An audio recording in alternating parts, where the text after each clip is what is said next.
Sadly, in the next 18 minutes when I do our chat, 4 Americans that are alive will be dead through the food that they eat. My name's Jamie Oliver. I'm 34 years old. I'm from Essex in England. And for the last 7 years, I've worked fairly tirelessly to save lives in my own way. I'm not a doctor. I'm a chef. I don't have expensive equipment or medicine. I use information, education. I profoundly believe that the power of food has a primal place in our homes that binds us to the best bits of life. We have an awful, awful reality right now. America, you're at the top of your game. This is one of the most unhealthy countries in the world. Can I please just see a raise of hands for how many of you have children in this room today? Please put your hands up. Aunties, uncles, you can continue to put your hands up. Aunties and uncles as well? Most of you. Okay. We, the adults of the last 4 generations, have blessed our children with the destiny of a shorter lifespan than their own parents. Your child will live a life 10 years younger than you because of the landscape of food that we've built around them. 2/3 of this room today in America are statistically overweight or obese. You lot, you're all right, but we'll get you eventually, don't worry. Right? The statistics of bad health are clear, very clear. We spend our lives being paranoid about death, murder, homicide, you name it. It's on the front page of every paper, CNN. Look at homicide at the bottom, for God's sake. Right?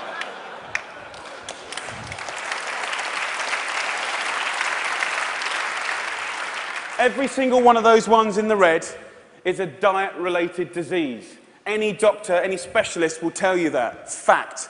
Diet-related disease is the biggest killer in the United States right now, here today. This is a global problem. It's a catastrophe. It's sweeping the world. England is right behind you, as usual.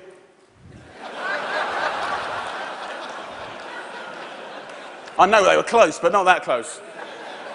We need a revolution. Mexico, Australia, Germany, India, China, all have massive problems with obesity and bad health. Think about smoking. It costs way less than obesity now. Obesity costs you Americans 10% of your healthcare bills, $150 billion a year. In 10 years, it's set to double, $300 billion a year. And let's be honest, guys, you ain't got that cash. I came here to start a food revolution that I so profoundly believe in. We need it. The time is now. We're in a tipping point moment. I've been doing this for 7 years. I've been trying in America for 7 years. Now is the time when it's ripe. Ripe for the picking. I went to the eye of a storm. I went to West Virginia, the most unhealthy state in America. Or it was last year. We've got a new one this year, but we'll work on that next season. Huntington, West Virginia, beautiful town.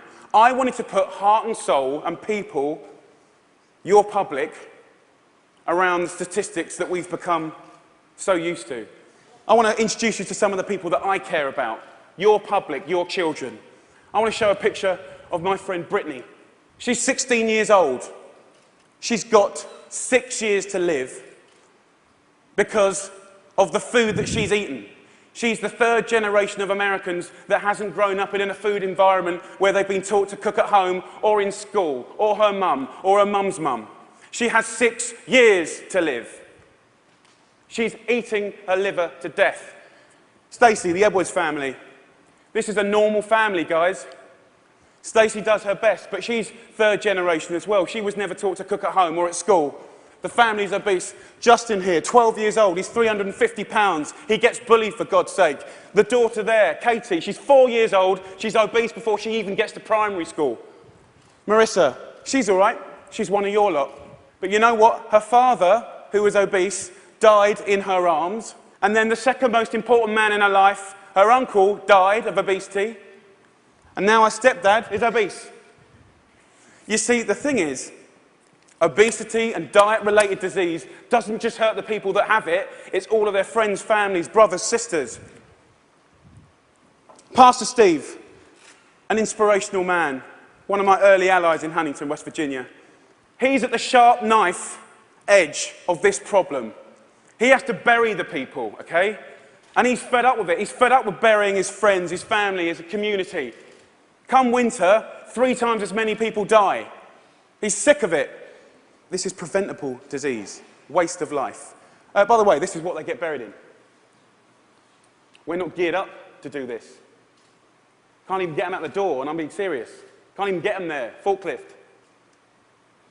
Okay, I see it as a triangle, okay? This is our landscape of food. I need you to understand it. You've probably heard all this before, but let's just go back over it. Over the last 30 years, what's happened that's ripped the heart out of this country? Let's be frank and honest. Well, modern day life. Let's start with the main street. Fast food has taken over the whole country, we know that. The big brands are some of the most important powers, powerful powers in this country. Supermarkets as well. Big companies, big companies. 30 years ago, most of the food was largely local and largely fresh. Now, it's largely processed and full of all sorts of additives, extra ingredients, and you know the rest of the story. Portion size is obviously a massive, massive problem. Labelling is a massive problem. The labelling in this country is a disgrace. They want to self-police themselves. The industry want to self-police themselves. What, in this current climate? They don't deserve it. How can you say something is low fat when it's full of so much sugar? Home. The biggest problem with the home is that used to be the heart of passing on food culture, what made our society. That ain't happening anymore. And you know what, as we go to work and as life changes and as life always evolves, we kind of have to look at it holistically, step back for a moment and readdress the balance. It ain't happening, hasn't happened for 30 years, okay? I want to show you a situation that is very normal right now, the Edwards family. Let's have a talk. This stuff goes through you and your family's body every week. And I need you to know that this is going to kill your children early. How are you feeling? I'm just feeling really sad and depressed right now. That, I want my kids to succeed in life, and this isn't going to get them there. But I'm killing them. Yes, you are. You are. But we can stop that. Normal. Let's get on schools. Something that I'm fairly much a specialist in. Okay, school. So what is school? Who invented it? What's the purpose of school? School was always invented to arm us with the tools to make us creative, be able to do wonderful things, make us earn a living, etc., etc., etc. It's been kind of in this sort of tight box for a long, long time, okay? But we haven't really evolved it to deal with the health catastrophes of America, okay? School food is something that most kids, 31 million a day actually, have twice a day, more than often, breakfast and lunch, 180 days of the year. So you could say that school food is quite important, really, judging the circumstances.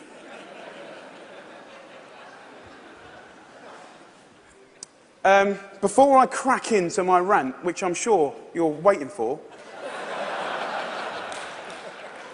I need to say one thing, and it's so important in hopefully the magic that happens and unfolds in the next 3 months. The lunch ladies, the lunch cooks of America, I offer myself as their ambassador. I'm not slagging them off. They're doing the best they can do. They're doing their best.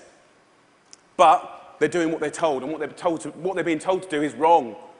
The system is highly run by accountants. There's not enough or any food knowledgeable people in the business. There's a problem. If you're not a food expert and you've got tight budgets and it's getting tighter, then you can't be creative. You can't duck and dive and write different things around things. If you're an accountant and a box ticker, the only thing you can do in these circumstances is buy cheaper shit. Now, the reality is the food that your kids get every day is fast food. It's highly processed. There's not enough fresh food in there at all. You know, the amount of additives, E-numbers, ingredients you wouldn't believe. There's not enough veggies at all. French fries are considered a vegetable. Pizza for breakfast. They don't even get given crockery. Knives and forks, no, they're too dangerous. There's scissors in the classroom, but knives and forks, no. And the way I look at it is if you don't have knives and forks in your school, you're purely endorsing, from a state level, fast food, because it's handheld. And yes, by the way, it is fast food. It's sloppy joes, it's burgers, it's wieners, it's pizzas, it's all of that stuff. 10% of what we spend on healthcare, as I said earlier, is on obesity, and it's going to double. We're not teaching our kids. There's no statutory right to teach kids about food, elementary or secondary school, okay? We don't teach kids about food, right? And this is a little clip from an elementary school, which is very common in England. Who knows what this is? Potatoes. Potato? So you think these are potatoes? Do you know what that is? Do you know what that is? Broccoli. What about this? Our good old friend. Do you know what this is, honey? Celery. No. What do you think it is, darling? Onion. Onion, no. Immediately you get a really clear sense of, do the kids know anything about where food comes from? Who knows what that is? Pear. What do you think this is? I don't know. If the kids don't know what stuff is, then they will never eat it. Normal. England and America. England and America. Guess what fixed that? Guess what fixed that? 2 one-hour sessions. We've got to start teaching our kids about food in schools, period.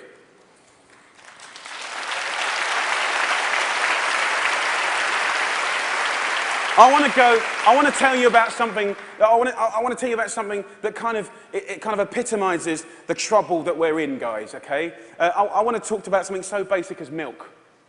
Every kid has the right to milk at school. Your kids will be having milk at school, breakfast and lunch, right? They'll be having 2 bottles, okay? And most kids do. But milk ain't good enough anymore because someone at the milk board, right, and don't get me wrong, I support milk, but someone at the milk board probably paid a lot of money for some geezer to work out that if you put loads of flavourings and colourings and sugar in milk, right, more kids will drink it. Yeah. And obviously, you know, now that's going to catch on. The Apple board is going to work out that if they make toffee apples, they'll eat more apples as well. Do you know what I mean?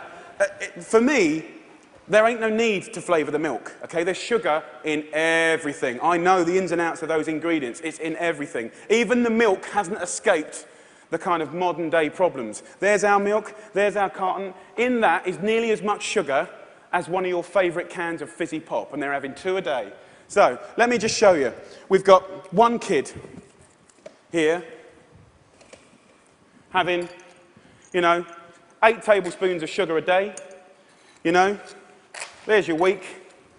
There's your month. And I've took the liberty of putting in just the 5 years of elementary school sugar, just from milk. Now, I don't know about you guys, but judging the circumstances, right, any judge in the whole world would look at the statistics and the evidence, and they would find any government of old guilty of child abuse. That's my belief.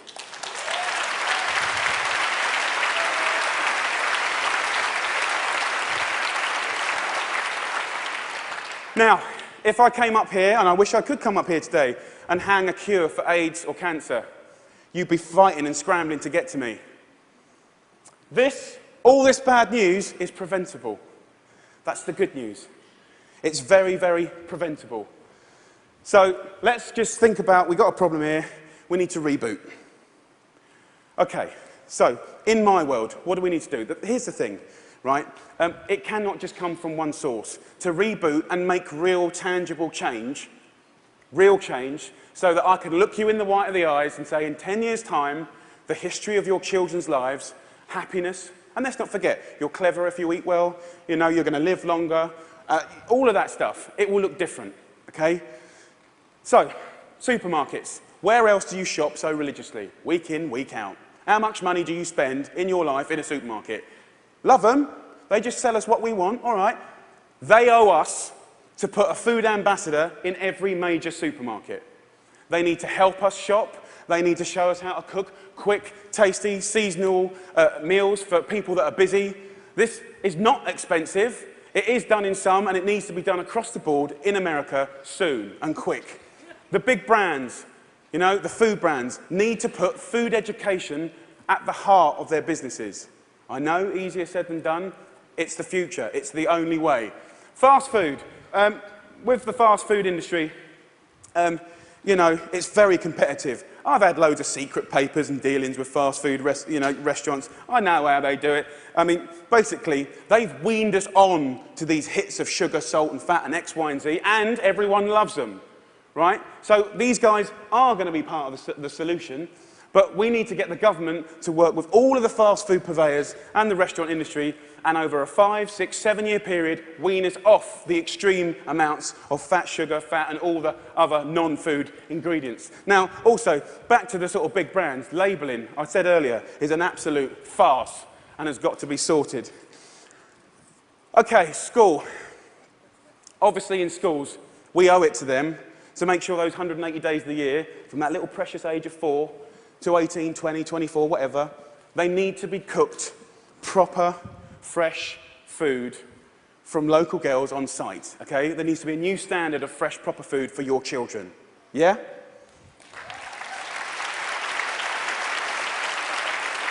Under the circumstances, it's profoundly important that every single American child leaves school knowing how to cook 10 recipes that will save their life.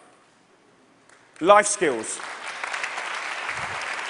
That means that they can be students, young parents, and be able to sort of duck and dive around the basics of cooking no matter what recession hits them next time. If you can cook, recession money doesn't matter. If you can cook, time doesn't matter.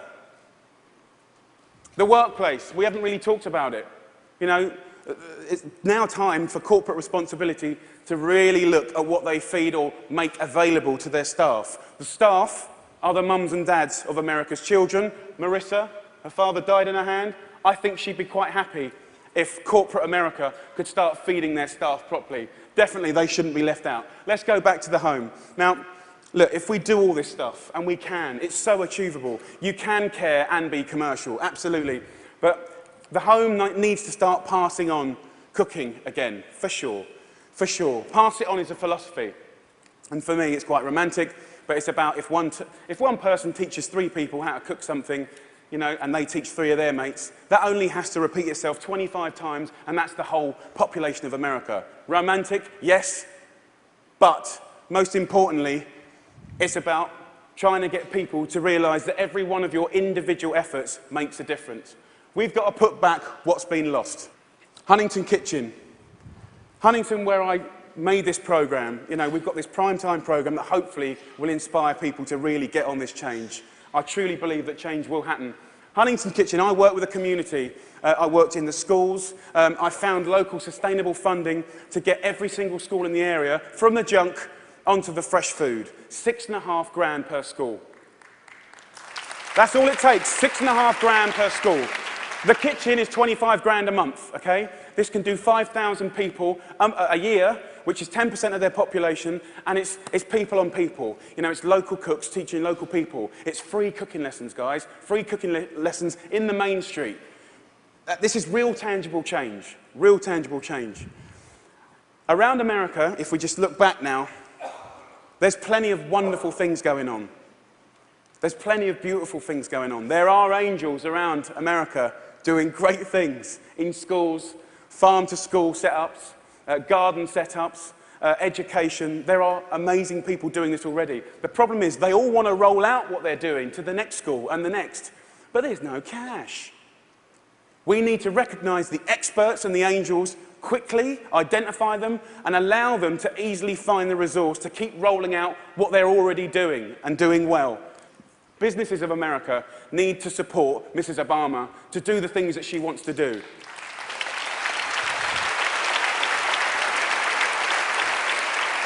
And look, I know it's weird having an English person standing here before you talking about all this. All I can say is I care. I'm a father, and I love this country. And I believe truly, actually, that if change can be made in this country, beautiful things will happen around the world. If America does it, I believe other people will follow. It's incredibly important.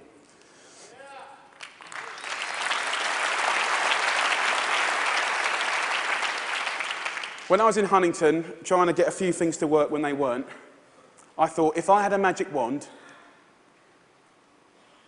what would I do? And I thought, you know what, I'd just love to be put in front of some of the most amazing movers and shakers in America. And a month later, Ted phoned me up and gave me this award. I'm here. So my wish.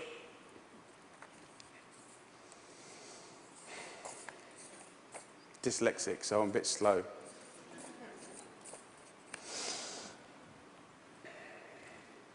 My wish is for you to help a strong, sustainable movement to educate every child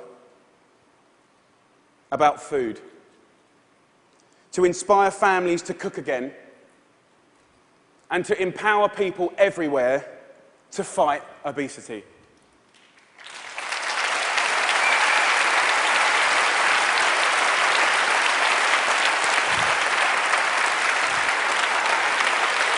Thank you.